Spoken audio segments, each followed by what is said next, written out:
Okay, I'm going to first talk to you a little bit about market conditions and why this is so important. So market conditions is the first tab that you will go into to look at the simulation. Each week, this tab looks different. So practice round 1, 2, and 3, each round will be a little bit different. When you get back to the regular competitive round 1, it might look a little bit similar to this, but then generally each round is going to look different. So you want to come out here first. Now there's a number of things to note when you're looking at this. Your market conditions are going to help you determine how to set your demand, how to set your pricing, looking at any type of social responsibility things that you might be concerned about, and any financial things that might be coming that you might need to be aware of. So take some notes off of this page just to help you make decisions later on. Especially from a demand perspective, your first round you're not going to know what to put in the demand section. So this is going to help you determine what that is.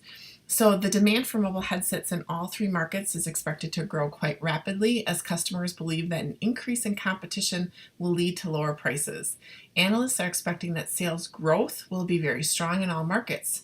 So Asia is forecasted to experience a growth within the range of 25 to 30%, Europe within 6 to 10%, and the US within 15 to 20%. So it's giving you the growth projections, okay? It also tells you a little bit about the different types of handsets and which one might be in more demand than another. So something to keep in mind.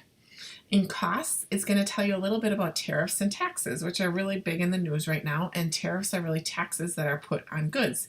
So as an example, if Chinese government or the Asian government, in this case China, decides to put a tax on all of US products coming into China, and it's a $5 per unit tax, that is going to cost you a little bit more and your consumer a little bit more. So what you probably want to do to stay competitive in that market is maybe ship from Asia to Asia and avoid that cost. Okay, so that helps when you're thinking about it.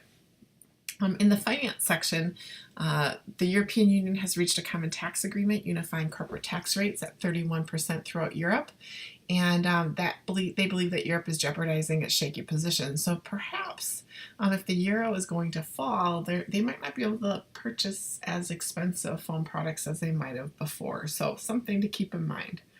And then from a social responsibility perspective, right now consumers have not really paid attention to environmental issues or the working conditions of global phone makers. So, but there are some signs of rising awareness among consumers, and people might be a little bit more apt to buy phones that come from reliable suppliers. So environmentalists have released stories to the media regarding suppliers' working conditions and environmental negligence.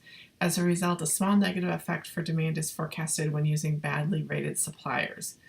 So something to think about. I do have that in the production tab, and when we get to production, I will explain that a little bit more. So read through this. Each week it's going to look a little bit different.